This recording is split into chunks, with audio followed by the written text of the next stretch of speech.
Hello and welcome to Module 2 of Cassava Farming. In this module, we shall be discussing starting a cassava farming business in Nigeria. That is the step-by-step guide. A step-by-step guide from planning to profit. Welcome. Nigeria is the world's largest cassava producer, making cassava farming a highly profitable agribusiness. But success requires planning, not just planting. This model provides complete blueprint. The model content that we should be focusing here include business planning and feasibility study, land acquisition and preparation procedure, suction quality stem cutting, farm setup like the layout, spacing, and planting techniques. We'll further look at registration, funding, and government support program for agricultural, for farm cassava before we draw our conclusion. By way of introduction, why cassava farming as a business? Titled From Subsistence to Commercial Success. The blueprint here, Nigeria produces over 61 million metric tons of cassava annually, which is world largest. Then the demand is rising locally and internationally. The demand for starch, flour, ethanol, and as well as animal feed, is highly increasing. Then the key reality here is that many new farmers fail, not because cassava is hard to grow, but because they lack a proper business foundation. Therefore, success factors depend on planning, capital requirement, technical knowledge, and proper execution. This model covers business planning, land acquisition, quality stem suction, farm setup, and funding. Note, cassava farming is not just planting stem. It is a structured business, agribusiness. Threat, it treat it as such from day one. Having known that, let us look at step-by-step procedure for starting a cassava farming business in Nigeria. Step 1, business planning and feasibility study. Titled, Plan Before You Plant. Yes, you must plant before you plant. It's not just about planting, it is about planning. The blueprint here, business plan. What is a business plan? Business plan is a roadmap for your farm activities. It includes your objective, production, finance, and marketing. Then feasibility study is all about investigation to determine if your farm idea is practical and profitable. Why does this matter?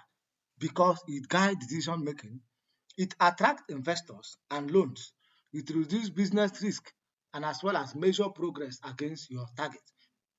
Key warning here is that cassava root perishes within 48 and 72 hours after harvest. Therefore, your market must be secured before planting. Note, a farm without a business plan is gamble. Bank, investors, and off-takers all want to see your numbers before they commit. It simply means that before a bank finance your cassava farming business, they must see your plan. Having known that, let us look at component of cassava business plan, titled What Your Plan Must Include. Number 1 is the executive summary, which shows the overview of your business idea and objective. Then another component is business description, which describes your farm location, size, as well as the type, whether it is a subsistence or commercial farming. Then number 3 component is market analysis that shows the demand, target customers, competitors, and your pricing strategies. Another component is your production plan, which shows land preparation, planting schedule, management, as well as your harvesting. Then another component of your feasibility study should show your financial plan, which is your startup capital, production cost, sales projection, as well as your profit and losses. The last component is risk analysis, which shows your cassava farm risk analysis like your pest, diseases, drought, flooding, as well as price fluctuation. Note, a one-page plan is better than no plan, but a detailed plan opens door to funding and partnership. Now let us look at market research, that is know your buyer, titled Who Will Buy Your Cassava Produce. The bullet point here is that We have industrial off-takers, which includes starch, ethanol, and high-quality cassava flour processors that require steady supply and quality specs. Then we have traditional food market such as garri, fufu, and abacha processor. These are some of the your target market. We have export market include dry chips and high graded flour. Growing demand such as China and Europe for animal feed and industrial use. The critical rule here is that secure buyer before harvest. PPD destroy root within 48 and 72 hours. Note, the biggest mistake new farmers make is planting first and then looking for buyers later. Reverse that order. So you must first of all look for buyer before planting. Having known that, let us look at yield economics, that is traditional versus modern farming, titled Method Determines Margin. Now, traditional farming, some of the characteristics of traditional farming is that it yields 10 to 12 tons per hectare. Maturity is usually between 12 to 15 months. Then starch content is usually 15 to 19%. Then the risk involved in traditional farming is very high for disease vulnerability. Then for modern commercial farming, it yields between 25 to 35 tons per hectare. Then maturity is usually 9 to 12 months. Then starch content is usually 25 to 32%. Then the risk there is being controlled via resistant variety. That is to say, the risk is controlled, which include suction for uh, disease-free stem as well as other variety before you now plant. Key message here is that modern agronomy pays for itself many times over. Yes, many modern agronomy pays for it many over times. Note, the gap between traditional and modern farming is the difference between subsistence and serious profit. Having known that, let us look at step 2, which is land acquisition. Remember, step 1 is all about feasibility study. Then the step 2 here is your land acquisition, which involve choosing your land wisely. Method of acquisition of land could be purchasing. You may buy land outrightly, you may lease land, the land may come from inheritance, community allocation, or government allocation. Now, soil requirement for land acquisition include well-drained sandy loamy or loamy soil. Then the pH the acidity test of the land should be range between 5.5 and 6.5 humidity acidic. Then avoid waterlogged and heavy clay as well as rocky land. So land that is full of stone should be avoided. Then location factor, the land must be accessible by road, which is near market or processor. It should be accessible to the labor and transport. Then for security, ensure proper documentation, avoid ownership dispute. So the land should be properly documented. Note, bad land cannot be fixed with good stems. Exactly. Invest time in soil selection before you invest money. So you must select the type of land that is whose soil is very fertile before you invest your money. Having known that, let us look at step 2, which is land preparation. Still under step 2, how you can prepare your land. You have to prepare for the root expansion. Number 1 step under land preparation is land clearing. Remove all bushes, trees, weeds, stumps. Use shear blade or bulldozer to preserve the topsoil. Number 2 activities involved in land preparation is ploughing, which entails primary tillage. Then we have harrowing, which involves breaking soil clad into fine teeth. Then we have ridging or molding, which raises row or heaps spaced 1 meter apart, which improves drainage. Losing root zone makes harvesting easier for the farmer. Then avoid excessive burning, which destroys the soil nutrient.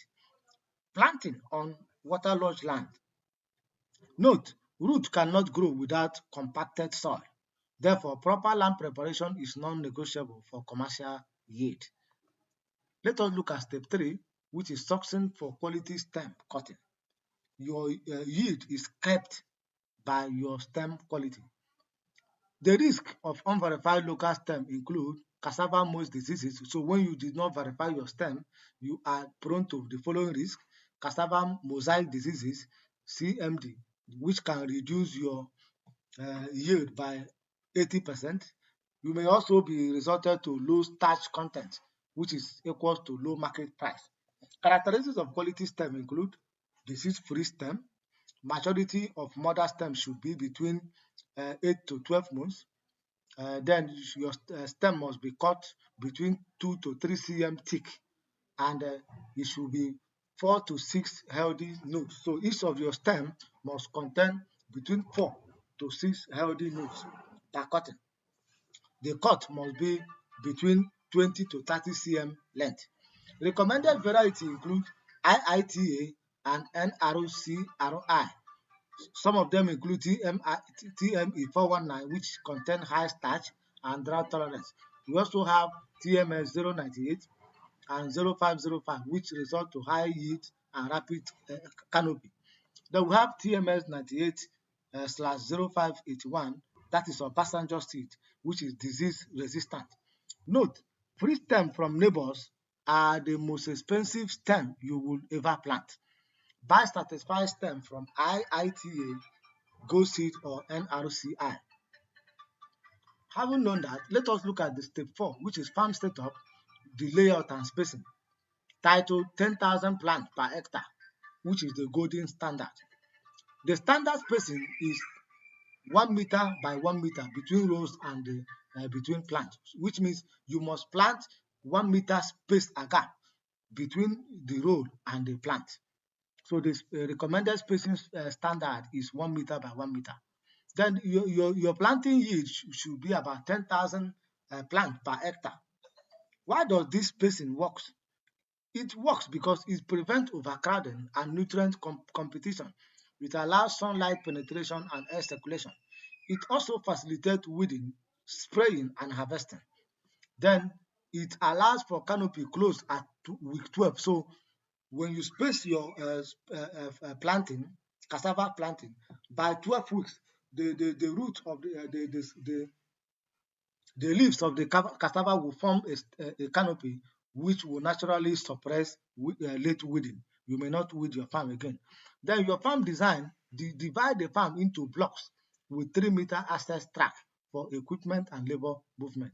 Note, spacing is not a guesswork. 1 by 1 meter is the commercial standard for a reason, which maximizes yield per hectare. Then, having known that, let us look at step 4, which is planting techniques, how you can plant your stem. There are 3 ways to plant. One is the best. We have vertical planting techniques, which is 90 degrees.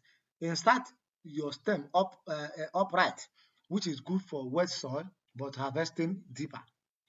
Then we have slanting techniques, which is 45 degree, which is the most recommended techniques that which best balance rapid sprouting, easier manual harvest. So the 45-degree strategies, you have to bend your stem in a 45 degree and then insert it into the soil.